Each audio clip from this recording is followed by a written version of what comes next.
Kasabay ng muling pagsiklab ng giyera sa Middle East ang pagbabalik ng malakihang taas presyo sa petrolyo.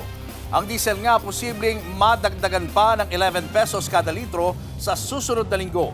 Live mula sa Mandaluyong, nasa frontline ng balitang yan si Gerard de la Peña. Gerard, sigurado na ba itong malakihang taas presyo? Nako Julius, unfortunately, sigurado na nga itong pagtataas ng presyo sa produktong petrolyo sa susunod na linggo. So dito sa kinatatayuan kong gas station dito sa EDSA sa Mandaluyong ay ang diesel nasa 74 pesos per liter at ang gasolina naman ay nasa 69 pesos per liter. So imagine natin pag nadagdagan ito ng 10 pesos o 4 pesos per liter, nako, talagang medyo masakit sa bulsa para sa mga motorista. At ang dahilan pa rin ng pagtataas ng presyo ng langis ang di matigil-tigil na gulo sa pagitan ng US at ng Iran. Mataas na presyo na naman ng langis ang sasalubong sa mga motorista sa susunod na linggo. Ayon sa pagtataya ng Department of Energy, base sa 4 na araw na trading, posibleng tumaas ng 10 hanggang 11 pesos ang kada litro ng diesel. 3 hanggang 4 pesos naman ang pwedeng itaas ng kada litro ng gasolina, habang 11 hanggang 12 pesos ang posibleng itaas ng kada litro ng kerosene. Ang dahilan pa rin nito, ang giyera ng Amerika at Iran. Mahirap na hong sabihin na babaliktad dito. Napakataas na ho. Ang sa level na to, sigurado may increase na ho tayo next week. Nagpapatuloy ang giyera ng US at Iran sa kabila ng pagpirma ng dalawa sa peace deal noong nakaraang buwan. Sa gitna ng mga pag-atake, nagbabala ang Iran ng pagsasara ng export route sa Red Sea.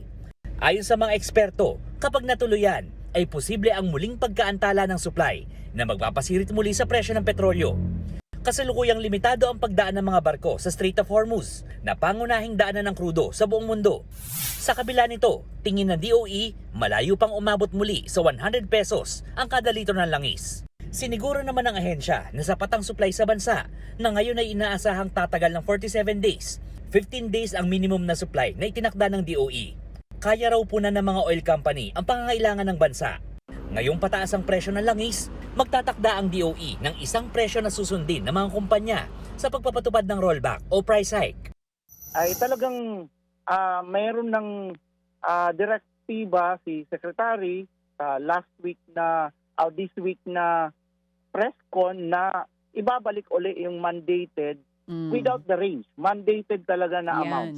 Dahil sa napipintong malakihang taas presyo ng langis, napapakamot ulo tuloy ang mga tsuper na nag-akalang makakabawi na sila sa pagkalugi. Mabigat na naman po sa amin yung mga driver. Mahirapan. Medyo malaki naman ang crudo namin araw-araw noon. Ang laki ng dinagdag na naman eh. Yung subsidy naman, wala rin. Kulang din halos yun. Di pa natin dinagdagan yung pamasahe namin ng piso. Dapat may dagdag yun. Di ba nakaudot pa, hindi pa binigay yun, hindi pa dinagdagan. Pinag-iisipan na raw ng LTFRB o Land Transportation Franchising and Regulatory Board ang pagpapatupad ng taas singil sa pasahe. Ito yung dagdag piso sa pasahe sa traditional jeepney at 2 piso sa modern PUV na naudlot noong Marso. Nasa kamay na ngayon ng Department of Transportation kung magkano at kailan ito ipatutupad. Pinag-aaralan din ng ahensya ang posibilidad ng pagbibigay ng fuel subsidy. Sa ngayon, patuloy ang DOE sa pamamigay ng 10 peso discount sa mga jeepney at UV Express drivers.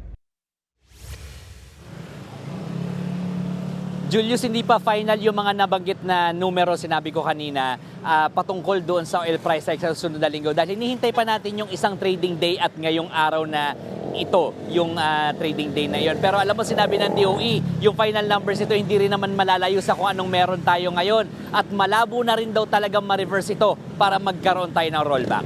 Julius. Maraming salamat, Gerard de la Peña. Mga kapatid, Julius Babaw po. Para sa komprehensibo at makabuluhang balitaan at talakayan, mag-follow at mag-subscribe na sa social media pages ng News 5.